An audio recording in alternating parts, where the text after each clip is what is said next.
It is way too early for NFL Power Rankings. We're going to dive deep into that here on today's NFL Squad Show. You are talking ball with the NFL Squad, sponsored by Gametime. From the Chiefs to the Bills, Falcons to the 49ers, and everyone else around the NFL, it's the local experts of the Locked On Podcast Network bringing you scoops, breakdowns, and the most comprehensive preview of the upcoming weekend for hard-hitting football with our harder-hitting takes. Buckle up, it's the NFL Squad, and we have a seat for you. No hurt feelings allowed. Squad up, you're part of the NFL Squad.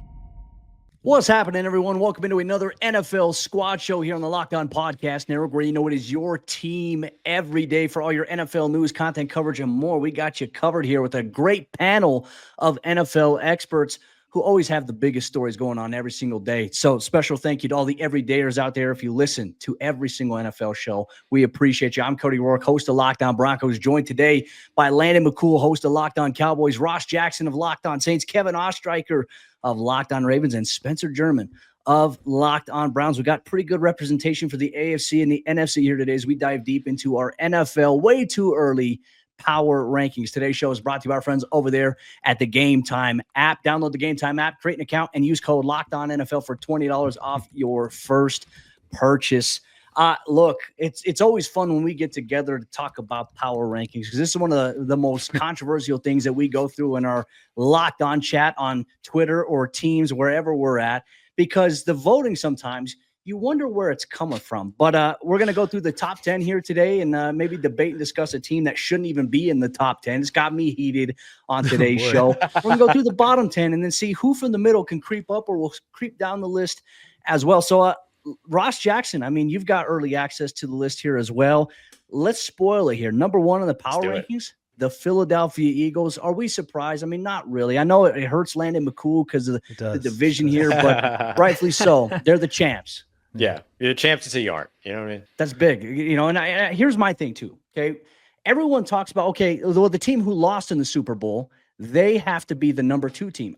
I don't necessarily subscribe to that line of thinking. Landon, let's pass it off to you. Do you agree or disagree with that? I'd strong disagree. I mean, I think we found that year after year that the team that loses the Super Bowl usually has a pretty big hangover afterwards. So I think if anything, maybe you should trend the other way with some of these, but maybe not. The bottom of the list, but maybe not quite near the top. What if we were to tell you that a team who didn't advance as far as the team that made it to the Super Bowl, like Kansas City Chiefs, and lost, is actually ranked higher than them in the power rankings? Kevin Ostreicher, Locked On Ravens. Your Ravens coming in at number 3 here, just behind the Buffalo Bills at number 2 in our rankings that were voted on by the Locked On Podcast Network.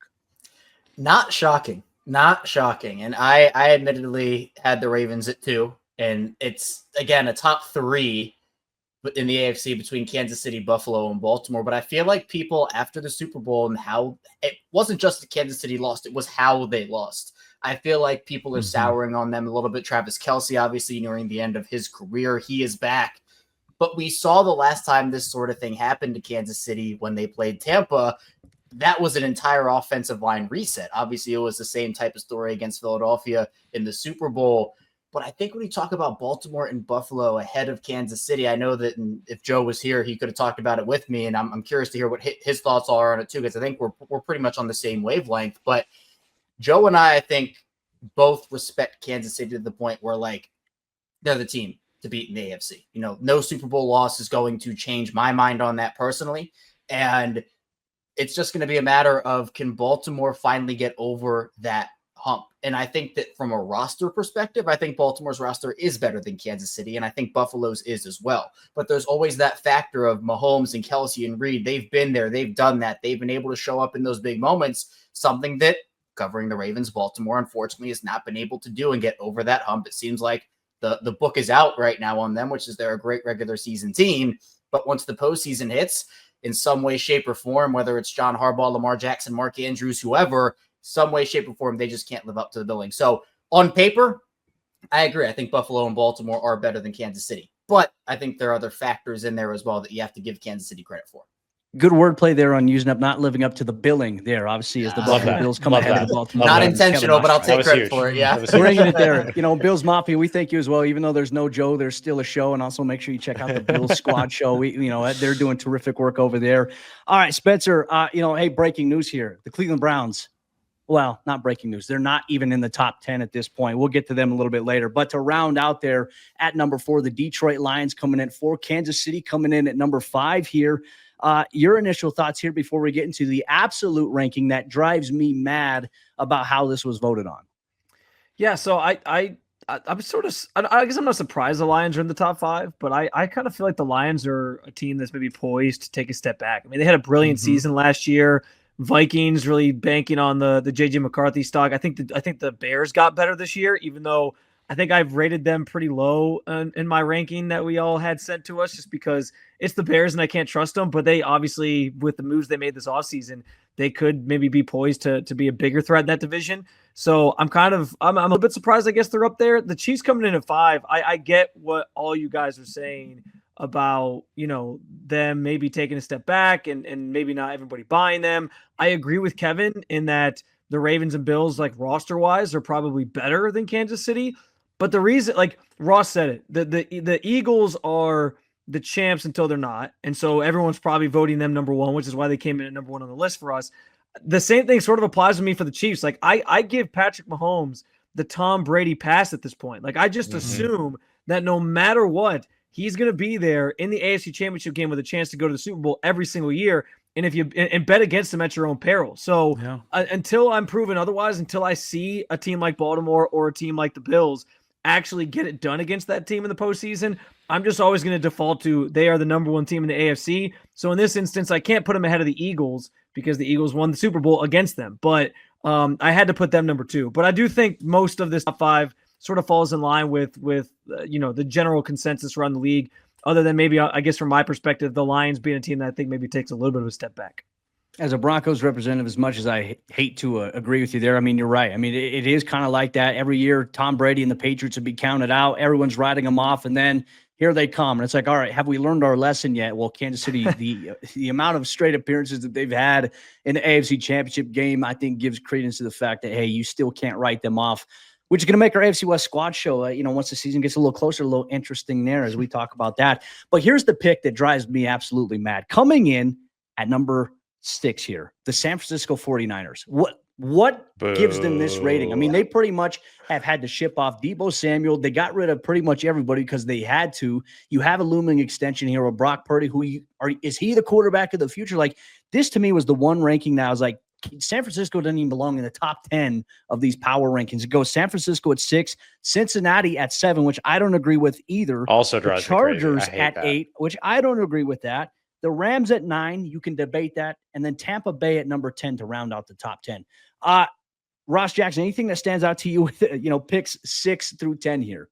Yeah, I think it's 6 and 7. Like San Francisco is set to take a step back. They might even end up shipping off, Brandon Ayuk if they get the chance and everything. But if not, we get to watch, Chris Carter on Pittsburgh, on Twitter all the time, host of Locked On Steelers, kind of ramp that up. But yeah, I don't see San Francisco in this category any longer. I don't see Cincinnati in this category either. I get that Joe Burrow is the quarterback.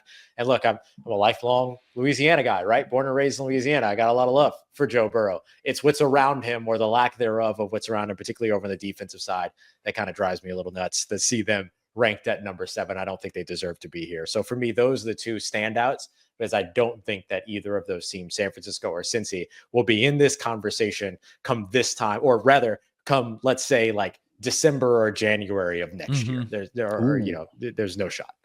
All right, Landon McCool, I mean, from 6 through 10, any objections, any disputes that you have here? Well, yeah, I mean, I got a lot of general objections, and I kind of just feel like this is not a great group, considering that they're ranked 6 through 10. It just felt like when we were getting to this point, I was sitting there going, man, I don't really love any of these teams, to really feel confident about putting them in here. It feels, obviously the Bengals have a lot of work still to do on the defensive side of the ball. I understand that, obviously Burrow and the offensive weapons, and that's going to carry them far. But if we're still talking about a top 10 team, I've got major questions about what's going on the other side of the ball. San Francisco, I mean, they've lost, a portion of their talent. Frankly, they had lost a lot of the portion of their talent the previous season. I like some of the things they did in the offseason, but I don't feel like much of what they did in the draft is going to move the needle. And frankly, the middle part of their draft was kind of a big head scratcher for me. I really don't know what they were doing. So they're I think John Lynch in general just sort of gets a pass for a lot of things that they do, when sometimes, it's a 50-50 split between genius and just absolutely mind boggling. But yeah, I mean, I think my main takeaway is really just the lack of certainty I feel about any of those teams versus where I feel like I normally would be with the teams in the top 10 at this point. Where are the All right, Commanders? we'll round things up and go rapid fire with Spencer and German. Spencer and Kevin here. Spencer and German. There we go. My bad, Kevin. There we go. We're a little flustered here. Go out here. We talked about San Francisco at 6 here, but there are a couple AFC teams as well. Like I said, they got it goes Cincinnati at 7, the Chargers at 8.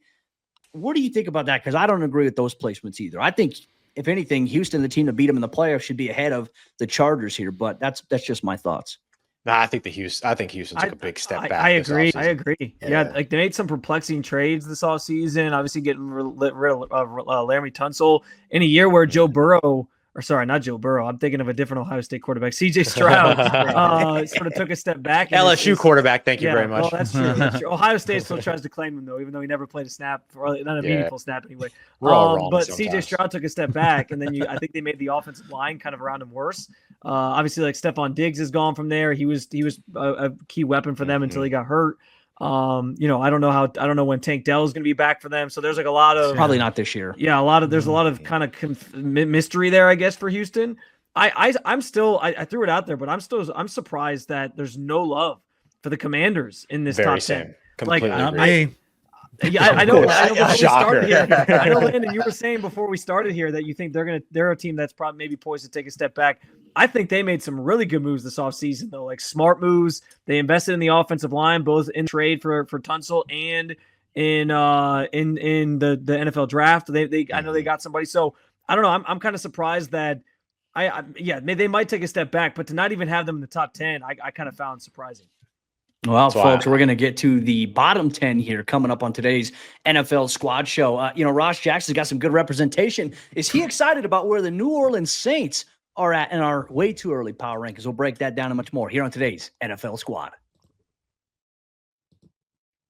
Today's NFL Squad Show is brought to you by our friends over there at the Gametime app. And look, there's nothing like the atmosphere of an NBA playoff game. The second round is ongoing. Every bucket, every defensive stop, every moment feels huge. It's electric in the arena. And with Gametime, you can be part of it without the stress of last-minute ticket buying. Gametime makes it fast and easy to get playoff tickets, even when demand is sky high. Prices on the app, they actually go down as tip-off gets closer, and their last-minute deals can save you up to 60% off of last-minute tickets for sports, concerts, comedy, theater, and more. Plus, the all-in pricing feature means that there's no surprise fees when you go to checkout. What you see is what you pay. So take the guesswork out of buying tickets with Gametime. Download the Gametime app, create an account, and use code LOCKEDONNFL for $20 off your first purchase. Terms apply. Again, create an account, redeem code LOCKEDON NFL for $20 off. Download Gametime today. Last-minute tickets, lowest price guaranteed. Continuing our way too early power rankings on today's NFL Squad Show, our star-studded panel here for their hot takes. We just broke down the top 10, but now we're going to look at the bottom 10 where I feel like there's not as much to dispute here.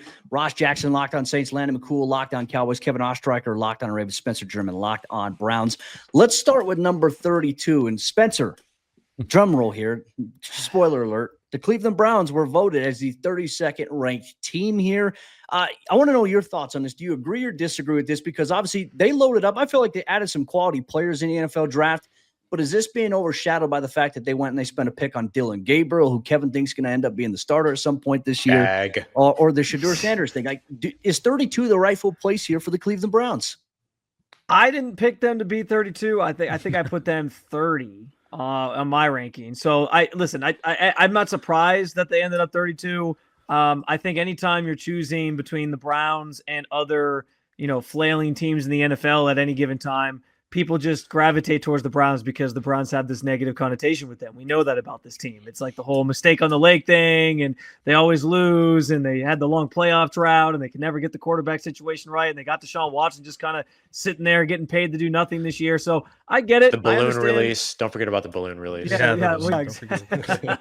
Johnny Manziel, like the list goes on and on. There's so many examples. So I get it. I understand why that because the consensus from, I guess, the network in terms of putting the Browns 32nd. Listen, I think what's interesting is, do I think this team's going to win a lot of games this year? Like, no, I feel like their ceiling is probably around like 7 to 8 if everything goes right. Like if Joe Flacco ends up being the starter and he balls out like he did in 2023, and he can maybe do something for you. Maybe the offense is kind of gets rolling, and they're going back to Kevin Stefanski's sort of basic system where it's a lot of 12 personnel, a lot of running the football, a lot of outside zone, and that generally has boded well for them. So there's a chance they maybe max out what Vegas is saying their win total is, which I think is at like 4.5, 5.5, somewhere around there. But I can't fault anybody for thinking that the Browns are going to be bad this year. I do think it's interesting though, like you alluded to, Cody. They added some players this year in the draft that I think have a chance to be impactful. I think the Mason Graham pick, even though there was some controversy a little bit here in Cleveland over if they should have taken Travis Hunter, obviously. He has a chance to be really impactful in year one, especially with Myles Garrett on the outside drawing a lot of attention. I like that pick. I think the two running backs they added, and Dylan Sampson and Quinshon Judkins. Judkins has been like my draft crush this entire time. Like I think he reminds me a lot of Kareem Hunt, who played here a couple years ago. So to have a running back like that as sort of your frontline guy, I think they can maybe do some things. So I could see the Browns surprising some people and not finishing last. For what it's worth, Ross, I had the Saints as my 32nd team, and I had the Colts. As 31. I just don't know if you're going into the season with the quarterback situation. That's Anthony Richardson, who I think the book is kind of starting to be more out on at this point, and Daniel Jones. I don't know that I trust that group to win you a lot of football games. Twitter's excited about Anthony Richardson throwing 4-yard out routes. They're like, wow, look at him throw. It's like, we see this every year. Let's not get into the hype there. I think he doesn't have a problem throwing the ball. It's just maintaining, an accurate base, being consistent. That's what you haven't gotten from Anthony Richardson. But interesting enough, where Spencer has them there.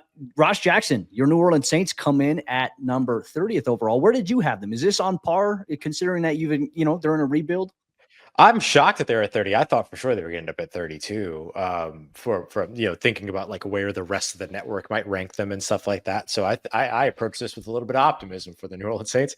I think that anytime that like you look at three teams, the New Orleans Saints, the Indianapolis Colts, and then the New York Jets, who don't really have a full-on future direction at quarterback, right? Like Justin Fields is there in New York. I don't mean to disrespect Justin Fields, but is he the future or is he the now, right? And it feels more like he's the now. The Saints really don't kind of know what their now is. Sometimes Derek Carr's okay. Sometimes he's not okay. Sometimes he's going to have surgery. Sometimes he's not going to have surgery. Sometimes he's angry with the organization. Sometimes he's not, sometimes everything's okay with the organization. Like you just never know. And so I think the Saints are going to be playing either a second year or rookie quarterback, at least to start the season. And New Orleans hasn't done that in a really, really, really, really, really, really long time. I mean, it's been 50 plus years since they've had that type of a situation.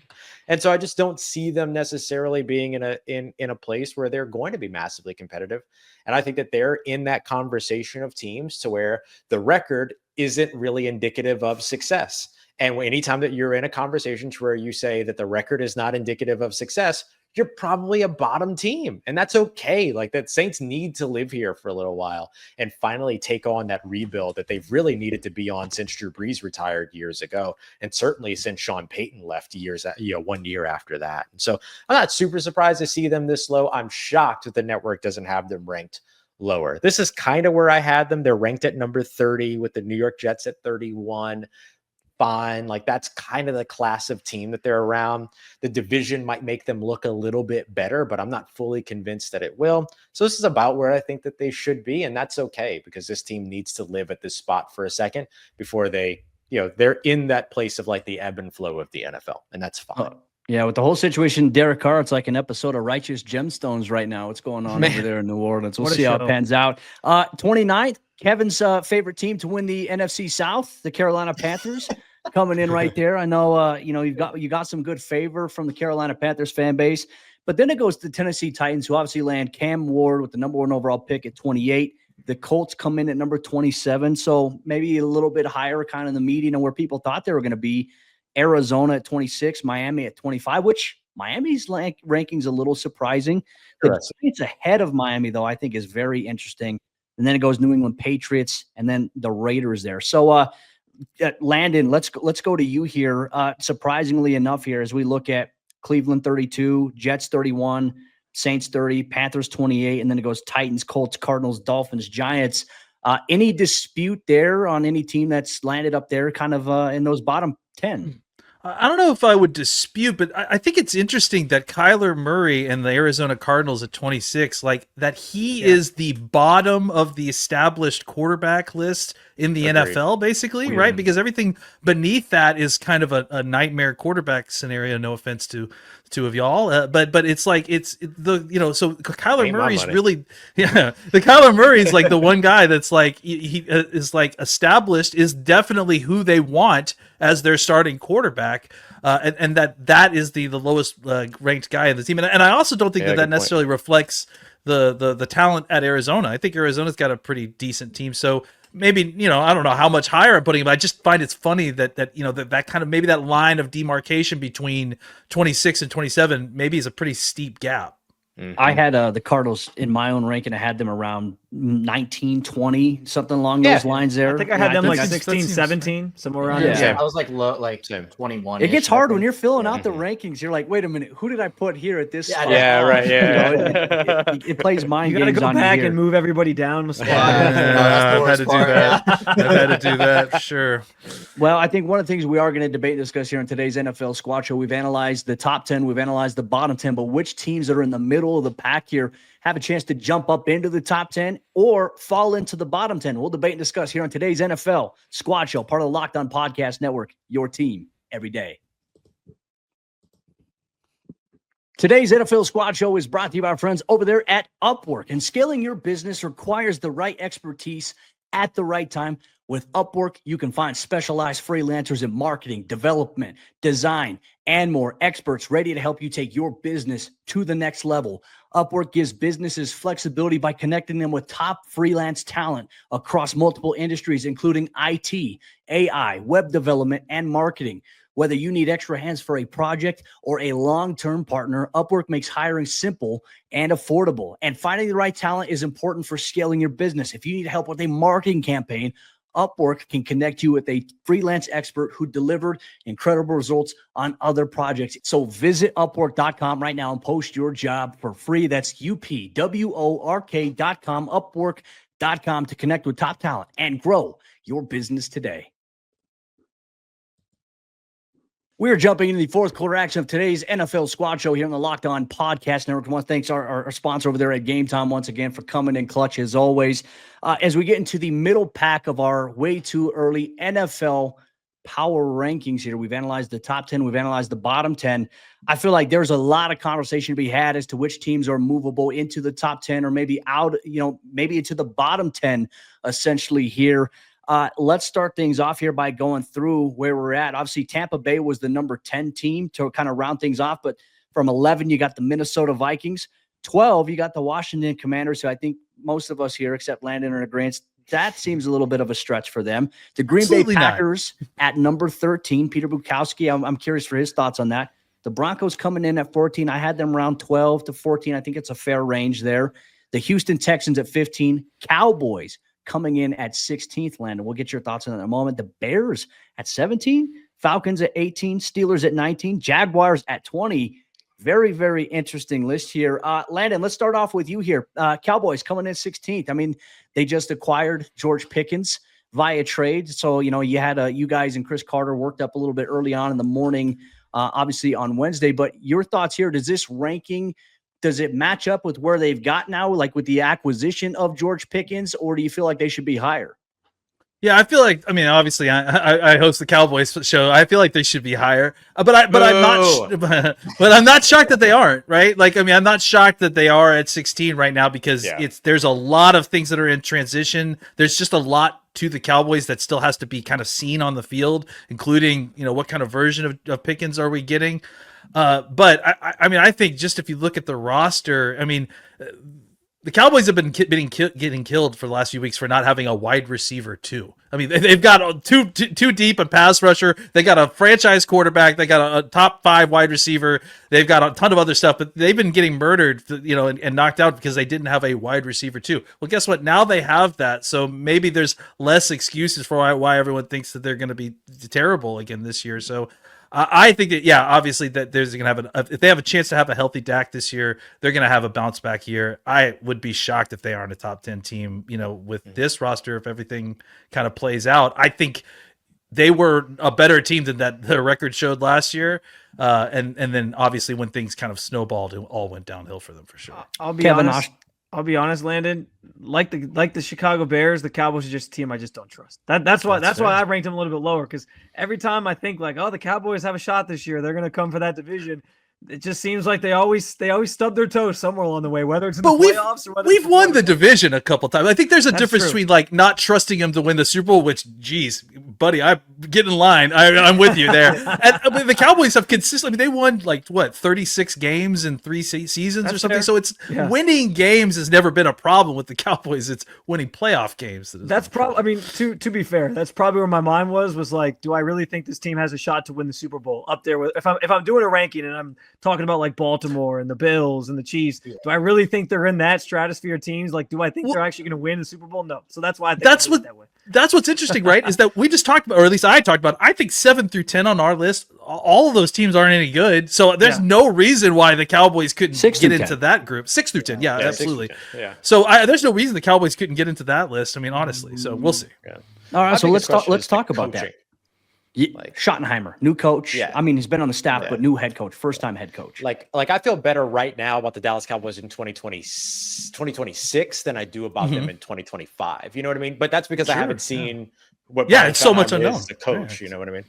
Of course. I like that. Well, hey, let's debate and discuss this real quick, because we already know 6 through 10 here. To recap it: San Francisco, Cincinnati, Los Angeles Chargers, Los Angeles Rams, Tampa Bay Buccaneers.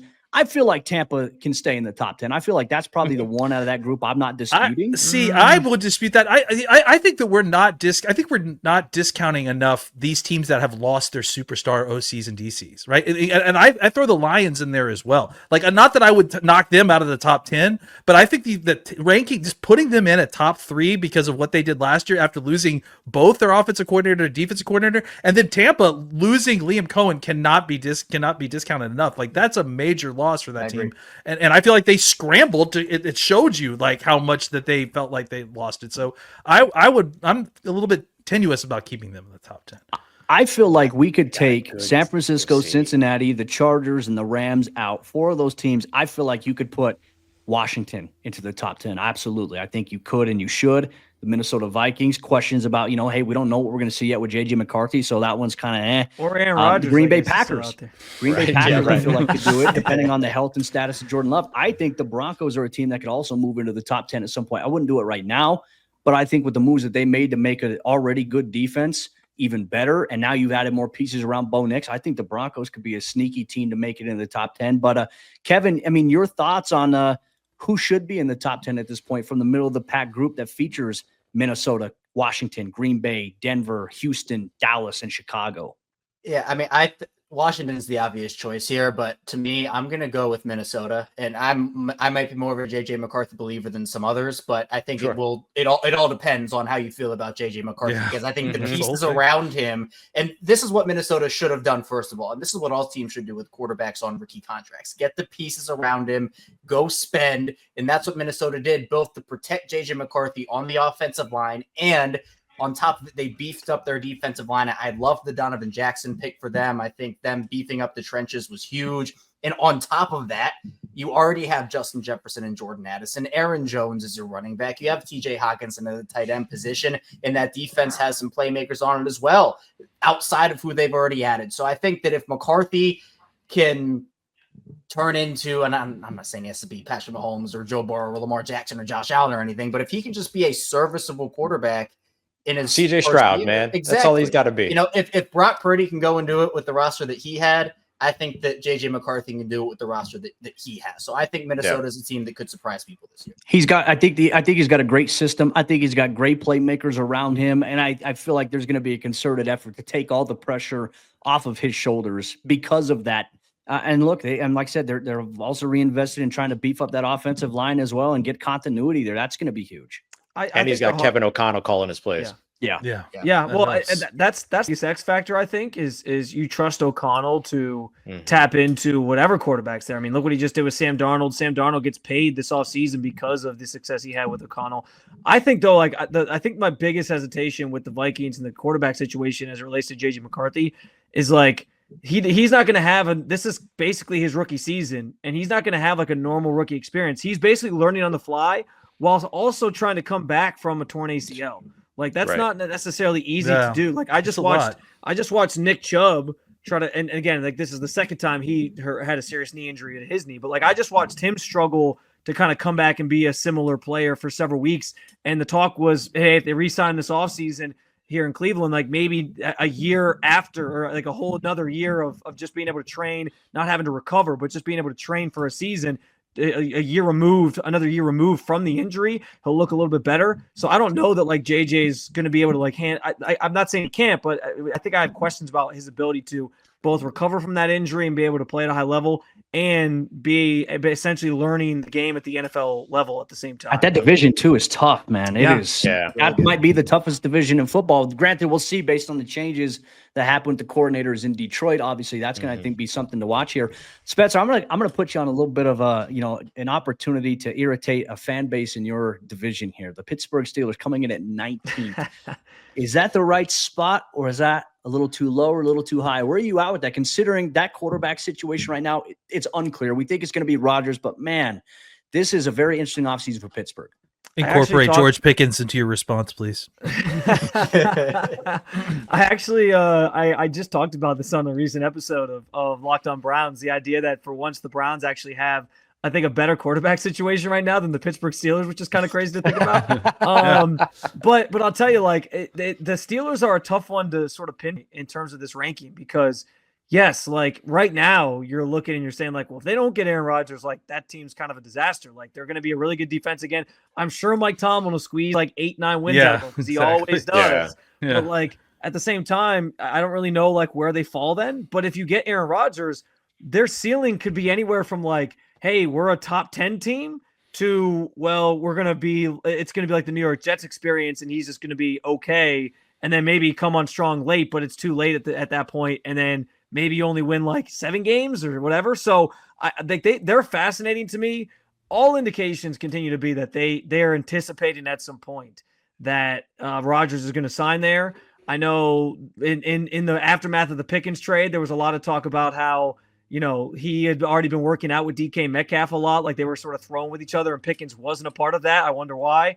And so because of that, like it all signs point to he will sign there at some point. And then I think that'll get interesting. I'm assuming we'll maybe do this exercise again leading up to the season.